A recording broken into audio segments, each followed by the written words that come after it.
George Soros is a billionaire, but somehow his own money isn't enough to fund the totality of his anti-American agenda. So, U.S. taxpayers had to step into the breach and help as well, and they did.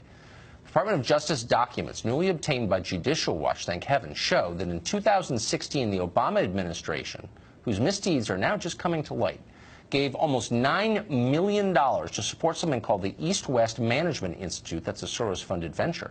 According to Judicial Watch, the money did little other than empower the socialist government of Albania, which spends a lot of time making its people more miserable.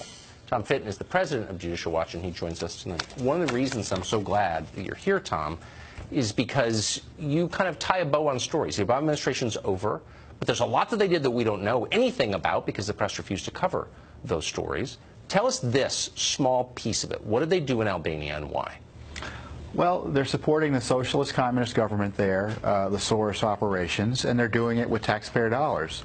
They were doing it in 2016, and they were even doing it in the first part of the Trump administration in 2017, co-sponsoring surveys of the population that generated 91% of the support in favor of the pro-government, pro-Soros operation that would have restricted the independence of the judiciary. You know, like all strongman governments, they don't like independent judiciaries. Right.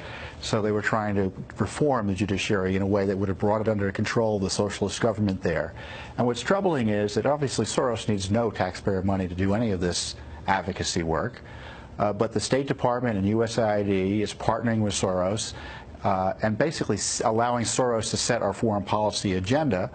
And then secondly, Soros's operations, according to these documents, were allowed to come into the State Department and provide technical reviews of other applications for other government money in Albania. But, I mean, George Soros hates the United States, and I'm judging that by the projects that he funds, all of which are designed to change the country as it is now or to thwart U.S. interests. So why in the world would any State Department give money to a Soros-funded operation? Well, it's not only in Albania. We have had four lawsuits at one point. Albania, Romania, he's active in Hungary, Guatemala, Colombia. They're very, very active, and it doesn't take a lot of money to have a big impact in these countries. And the governments are under assault from the Soros State Department unity effort to bring socialism and stop anything in the area of reform, constitutionalism, the sort of things that Americans would be comfortable with. The Soros groups aren't. And, you know, look, he's a billionaire. He doesn't need the money. And when you fund him in one place, it means he has more money to spend elsewhere.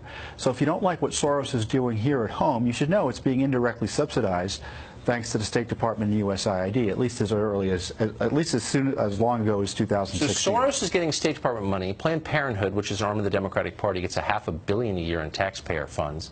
Is there any right-of-center or pro-America group that gets any taxpayer funding of any kind? Well, I think most of them don't think they ask for it. But certainly the State Department is not terribly interested in funding groups that are antagonistic to their agenda abroad. And this is kind of another way for the State Department to stick it to the Trump administration. Yeah. Because some of this activity was taking place in early 2017.